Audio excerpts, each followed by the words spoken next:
My name is Lennan Matthew, aka Tiki, that's my stage name. People in Loda call me Alfil, that's my second name, so some people might know me by that name. I started the group together with the Free K's, so I'm one of the original members. Before Benji, before Tazi, original members. When the band started, we started with a lot of compa, zouk, and that was my forte. That was where I was strong, as they say. And then the transition was made after a while into the Bouyon. But initially, that's what the band played, and I was the original singer for the band. I was singing alone in the band before Benji and Tazi. I think Tazi came first, maybe about 2 years afterwards, maybe 2001, I think, if I stand corrected. And I think Benji came on maybe 2002, 2003. So I've been here from the start, and I don't know what else they want to know about me. Interesting story. So the guy started the group, Kendall, Kurt Keenan, started learning music, trying to play together. And at the time, my mom was very strict, father was very strict. I could not go to the band house at 7 o'clock in the evening. So I would tell my mom I'm going to a friend's house to do my math, because he used to help me with my math homework and stuff, and go to the band house. To the point where the first half of my secondary school book at the time, I was at the grammar school, was math, and the back of it was songs. So that's how I got into it. Interestingly, because I was always home, I would always know the songs that were playing. And that time, there was a kind of resurgence of compa and zouk. Carry Me just came out. We're talking about early 2000s. So T-Vice was just out as well. And that music was playing every day on the radio. So I heard it. And because I could always speak Creole and a little French, I knew those songs and I could sing them. So I would hear the band trying to practice it. I would go there and stay in another room, because I was so scared, because the band was just starting to practice, so there's always a hype in the community. You have, although it's not a performance, just a practice, but you have so many young people there, because that's the place to be. So I was scared. First time on a mic, it felt like a stage. You have villagers around you, so I would go in the little room at the back, the band playing in the other room, sing, and then this guy said, "Hey, but Tiki, you can sing, man, you can." Yeah, and then the hard part was coming to tell my mom that I'm in a band now. And there's no more math exercise, and yeah, so that's basically how I got into the band. And surprisingly, boy, that's gonna take some people in shock, but I never took on Bouyon until I started being in the band. I had never, when guys give you their history, like you can hear from Kendall to Benji to Joffrey, they were all heavily influenced by WCK. Canberra might, you might laugh. My first WCK gig I went to was at Palm Grove, and I was already a member of Triple K. So I didn't grow up with that WCK influence, or I would hear the music on the radio because we all listen to the radio at home, but I never had that influence. My influence actually came, as I said in an interview, from Kassav and Patrick St. That's the music I grew up listening to because my dad listened to. So my influence was totally different from the rest of the guys. I think probably between performing in Belgium with a group, that has to be up there.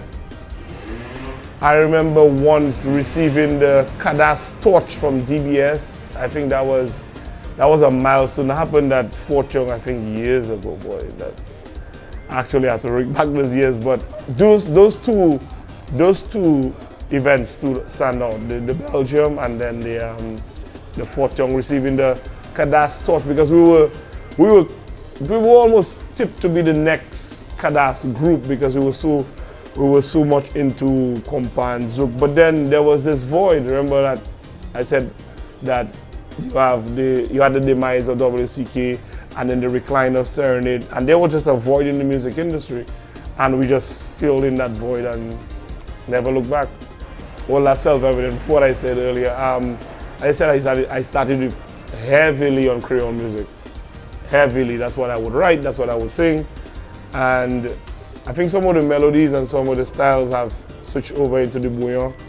So even like when Tazi would make a chant, for example, when you hear "Nukai Kale, Nukai Shiwe," that is me coming in with the Creole influence on it. So it has gotten into the Bouyon. Being humble and understanding people.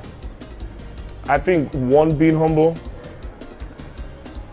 because you are in a group, a very popular group, you have the tendency to feel like you belong, or I have arrived. But life has a way of humbling us and telling us just keep humble, keep relevant, stay close to the people who matter the most. Criticism is going to be part of everything you do. It's just how you take it, how you interpret it. Criticism from me, I would get like, hey, people want to hear more songs from me. For a while, I didn't write enough, and I'll be the first to admit that. But it has influence, so now the fans can expect much more material in terms of Bouyon. So it has influenced me positively, the criticism. So it's just how you take it, because you'll always get it. I think the most proud moment is actually celebrating 25 years. I think it hit me, on the weekend. Yeah, hey, we've been really doing this for 25 years.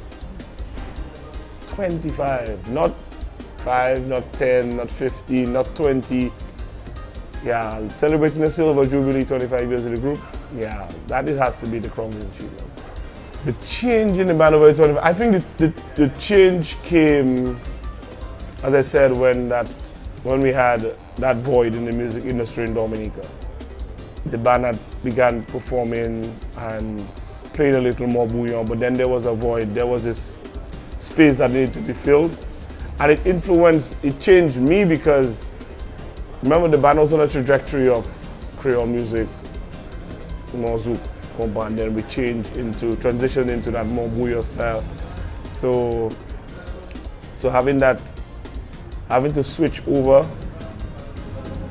sometimes it was a difficult transition, because you grew up being comfortable in your genre. You call it your genre because that's what you bring to the group, and then having to switch over to a Bouyon artist. So that's that period there. Yeah. I think understanding the industry.